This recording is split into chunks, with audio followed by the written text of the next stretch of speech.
Assalamualaikum warahmatullahi wabarakatuh. Selamat datang di channel Fajar Kemhai. Hari ini kita akan bahas tentang kecelakaan tambang. Namun sebelum saya masuk ke materi, saya akan jelaskan dulu tentang apa itu kecelakaan, apa itu bahaya, dan apa itu risiko. Kecelakaan adalah segala sesuatu yang tidak diinginkan, yang tidak direncanakan, yang dapat mengakibatkan cedera atau kerusakan pada alat atau kerusakan pada lingkungan. Sedangkan bahaya sendiri adalah segala sesuatu yang berpotensi dapat menyebabkan kecelakaan atau penyakit akibat kerja. Risiko adalah kemungkinan terjadinya kecelakaan akibat dari terpaparnya bahaya-bahaya tadi. Sebelum saya masuk lagi ke materi, klasifikasi kecelakaan ada 3, yaitu pertama cedera ringan, kedua cedera berat, dan ketiga mati. Cedera ringan adalah korban tidak dapat melakukan aktivitas pekerjaan lebih dari 1 sampai 3 minggu. Sedangkan cedera berat adalah korban tidak dapat melakukan aktivitas lebih dari 3 minggu atau cacat permanen. Sedangkan mati adalah kecelakaan yang dapat menyebabkan meninggalnya korban tersebut. Di Kepmen 1827 tahun 2018 tentang kaidah teknik pertambangan yang baik, itu sudah dijelaskan bahwa sangat diperketatkan bahwa masalah kecelakaan, apabila terjadi kecelakaan lebih dari seumpamanya terjadi kecelakaan dan korban tersebut meninggal di 1 minggu kemudian, namun itu tetap disebut dengan kecelakaan tambang karena orang tersebut meninggal akibat dari kegiatan usaha pertambangan. Sedangkan di Kepmen nomor 55 tahun 1995 tentang keselamatan kesehatan kerja pertambangan umum, apabila korban meninggal lebih dari 1 kali 24 jam maka disebut dengan kecelakaan kerja, bukan kecelakaan tambang. Sehingga kawan-kawan ada beberapa poin tentang kecelakaan tambang dan ada beberapa poin tentang kecelakaan kerja, sehingga ada perbedaan tentang kecelakaan kerja dan kecelakaan tambang. Kecelakaan tambang sendiri ada 5 kriteria ya. Apabila dalam 5 kriteria tersebut tidak terpenuhi maka disebut dengan kecelakaan kerja, bukan kecelakaan tambang. Yang pertama adalah benar-benar terjadi. Benar-benar terjadi yang dimaksud di sini adalah tidak disengaja. Namun dalam hasil investigasi dari kecelakaan tersebut menunjukkan bahwa korban melakukan kesengajaan, maka pihak kepolisian dapat mengambil alih hal tersebut. Atau berhubungan dengan kriminal, maka pihak kepolisian bisa mengambil alih. Sedangkan yang kedua adalah orang yang diberikan izin oleh KTT. Yang dimaksud orang yang diberikan izin oleh KTT di sini adalah yang pertama ya otomatis karyawan sendiri. Yang kedua yang diutamakan di sini adalah mengenai tamu. Yang dimaksud tamu di sini adalah mungkin mahasiswa yang magang atau PKL atau orang dinas tersendiri dari SDM, sehingga perlu dilakukan pendampingan agar tidak terjadi kecelakaan. Dalam hal tersebut apabila KTT tidak menginstruksikan atau tidak melakukan pendampingan, maka bila terjadi kecelakaan maka disebut dengan kecelakaan tambang dan KTT harus bertanggung jawab. Poin yang ketiga adalah terjadi pada saat jam kerja. Pada saat di jam kerja atau dilakukan aktivitas kerjaan maka terjadi kecelakaan, maka disebut dengan kecelakaan tambang. Namun pada saat terjadi kecelakaan pada jam istirahat maka disebut dengan kecelakaan kerja. Karena di Undang-Undang Tenaga Kerja sendiri dalam dalam 1 hari pekerjaan kita adalah 7 sampai 8 jam bekerja. Sedangkan di Undang-Undang Kerja saja sudah dibahas jelas bahwa di jam istirahat di jam 12 ke jam 1 untuk shift 1 maka kita harus istirahat, tidak boleh bekerja. Namun diminta oleh pengawas dan kita harus melakukan pekerjaan, maka pada saat melakukan pekerjaan tersebut terjadi kecelakaan maka disebut dengan kecelakaan tambang karena telah diminta oleh pengawas. Diumpamakan seandainya begini, jam kerja di shift 1 mulai dari jam 7 sampai jam 6 sore. Pada saat karyawan tersebut dari rumah menuju lokasi kerja dengan menggunakan kendaraan pribadi, dan tepatnya pada saat sudah di lokasi kerja dan terjadi kecelakaan di jam 6.55 atau jam 6.58, maka disebut dengan kecelakaan kerja karena belum memenuhi kriteria tadi, belum memenuhi jam 7 tadi. Atau pada saat yang paling banyak di dunia pertambangan adalah karyawan sebagiannya tinggal di luar mes dan mereka ke lokasi kerja menggunakan kendaraan pribadi, maka sebelum atau sampai di lokasi tersebut masih jam 6.50 atau jam 6.58 terjadi kecelakaan, maka disebut dengan kecelakaan kerja. Beda halnya dengan mereka menggunakan fasilitas perusahaan atau dijemput oleh perusahaan sendiri atau karyawan sendiri dijemput oleh fasilitas perusahaan. Maksudnya dijemput sini adalah bis. Dalam perjalanan tersebut sampailah dekat dengan jam 7 atau jam 6.55 atau jam 6.50 terjadi kecelakaan, maka disebut dengan kecelakaan tambang karena bis tadi sudah termasuk dalam pengontrolan KTT atau pengawas, atau ada driver yang sudah diizinkan oleh KTT untuk mengoperasikan unit tersebut, maka kecelakaan tersebut disebut dengan kecelakaan tambang.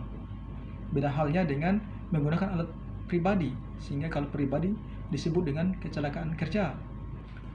Yang keempat adalah terjadi pada wilayah izin usaha pertambangan. Apabila kejadian kecelakaan di luar izin usaha pertambangan, maka disebut dengan kecelakaan kerja. Nanti saya akan jelaskan di simulasinya tentang apa tuh kecelakaan kerja dan kecelakaan tambang di izin usaha pertambangan. Beda halnya dengan orang yang melakukan dinas. Seandainya orang melakukan dinas diberikan izin oleh KTT untuk melakukan dinas di luar perusahaan.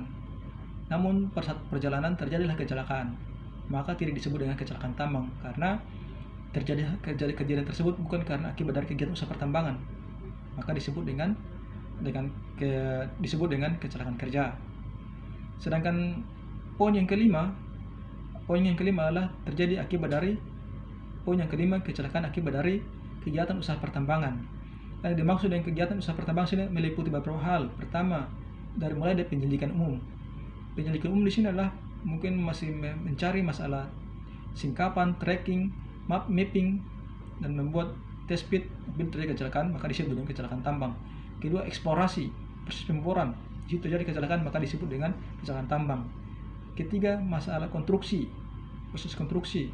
Terjadi kecelakaan, maka disebut dengan kecelakaan tambang. Keempat, proses penambangan, dan kelima, proses pemurnian. Dalam kecelakaan tambang tersebut harus memenuhi 5 kriteria. Apabila dalam kecelakaan di 5 kriteria ada pun satu poin tidak terpenuhi, maka disebut dengan kecelakaan kerja, bukan kecelakaan tambang. Oke, saya akan jelaskan misalnya simulasi dari beberapa hal tadi. Saya akan buat simulasinya ya. Oke, kita akan mulai membahas tentang simulasi tadi. Pertama, masalah yang disebut dengan konsesi adalah wilayah kerja kita atau izin usaha pertambangan kita ya. Kita bahas mengenai izin usaha pertambangan dulu. Apabila terjadi kecelakaan di luar izin usaha pertambangan tersebut, maka disebut dengan kecelakaan kerja, bukan kecelakaan tambang. Contoh, ada karyawan izin dari perusahaan nih, minta izin ke perusahaan, mungkin ada keluarga yang rumahnya sekitar sini sakit, dia keluar di sini.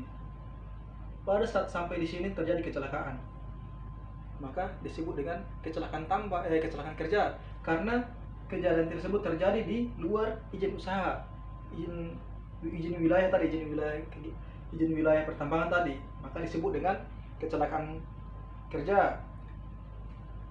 Lain halnya dengan orang yang diberikan izin melakukan dinas di luar, karena itu pun disebut dengan kecelakaan kerja karena bukan terjadi pada wilayah izin usaha pertambangan.